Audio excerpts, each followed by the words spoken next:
Welcome to This Explainer. We're jumping straight into the ultimate ancient census. Unpacking Numbers Chapter 1.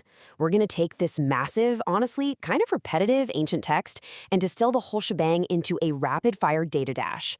All right, let's set the scene here. The command from the Lord to Moses drops exactly on the first day of the second month, right in that second year after they left Egypt.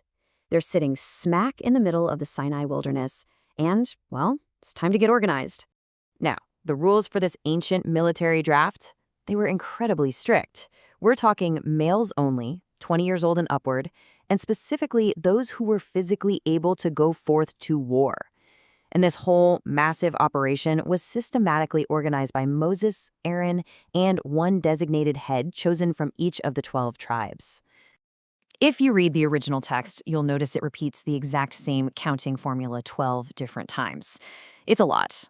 But instead of reading that formula over and over again, we can just look at the entire census results all at once to see exactly how the numbers shook out. And what's truly fascinating when you break this down is the sheer disparity in the data. I mean, you have massive forces like Judah coming in at nearly 75,000 men. Contrast that with the smallest tribe, Manasseh, at just 32,200.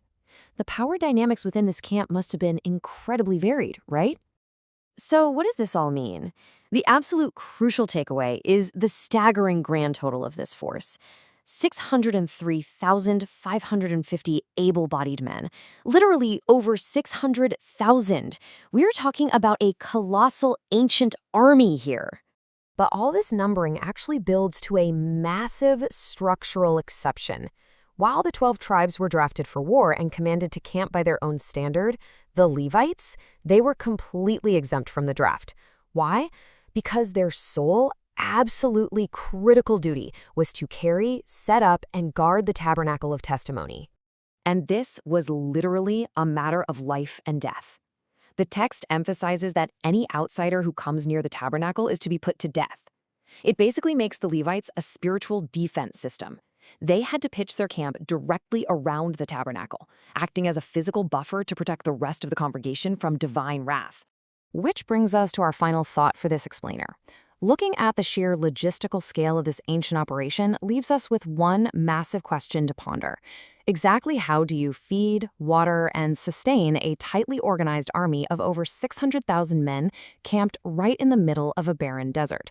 It's an absolute logistical puzzle, isn't it? One that definitely makes you want to dig even deeper into their journey.